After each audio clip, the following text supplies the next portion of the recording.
Good morning, Radhe Radhe সবাইকে। ভোরবেলা প্রায় 5টা নাগাদ ঘুম ভেঙে গিয়েছিল।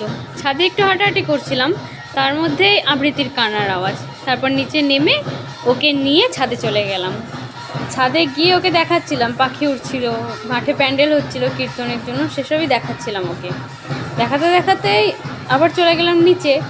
হাঁটতে হাঁটতে চলে গেলাম মন্দিরে। মন্দিরে গিয়ে ও সব ঠাকুরগুলোকে প্রণাম করে নিচ্ছিল।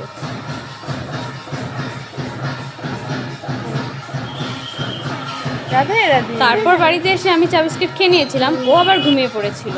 তারপর প্রায় 10টার দিকে কোনো ক্রমে ট্রেনে ঘুম থেকে তোলা হলো। আর এদিকে দেখো মাম্মামের কোলই ছাড়ছে না।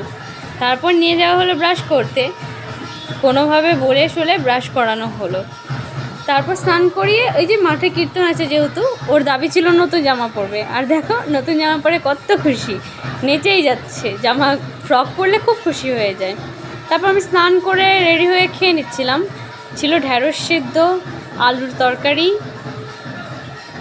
আর ছিল আবৃত্তির জন্য একটুখানি ডাল করা হয়েছিল। আজকে রান্নাগুলো কিন্তু আমি করিনি, করেছে মা আর আমার বোন। এদিকে ছিল মাছের ডিমের কারি, আর আজকে একটু পিসি পায়েস করেছিল, সেটাই ছিল। তারপর আমি চলে যাচ্ছি কাজে গিয়ে দেখো ফাঁকা টাইমে বসে বসে আমরা সবাই যা করি, ফোন চালাই। সবার হাতে একটা করে ফোন। আর এই যে আমিও কিন্তু ফোনই চালাচ্ছিলাম। তারপর বাড়িতে এসে দেখি 2 ভাই বোন মিলে পড়তে বসেছে, আর মা এদিকে ওদেরকে খাইয়ে দিচ্ছে। দেখো যেই দেখেছে ভিডিও করছি অমনি কি সুন্দরভাবে লুক দিচ্ছে।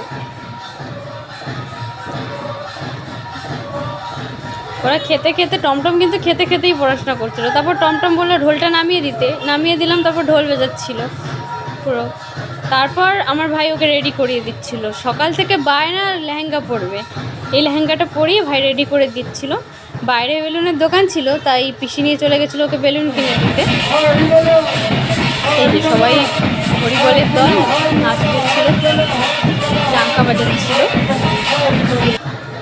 তারপর আমরা রেডি হয়ে একটু ভিডিও করে নিলাম।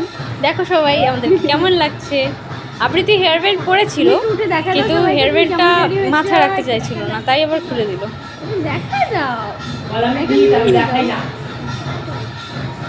তারপর একটু কোলে দিয়ে দিয়েছিলাম গোপালকে। এই যে গোপালকে কিন্তু খুব আদর করছিল, ওকে নিয়ে ভিডিও করছিল, বারবার মুটুকটা ঠিক করতে যাচ্ছিল খালি।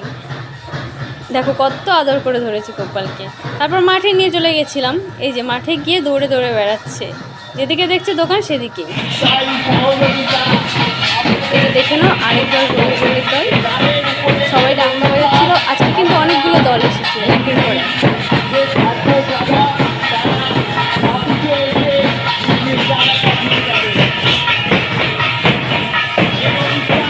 এই যে এই মেলাটা হরিচাঁদ গুরুচাঁদ ঠাকুরেরই হয়, দর্শন করে নাও।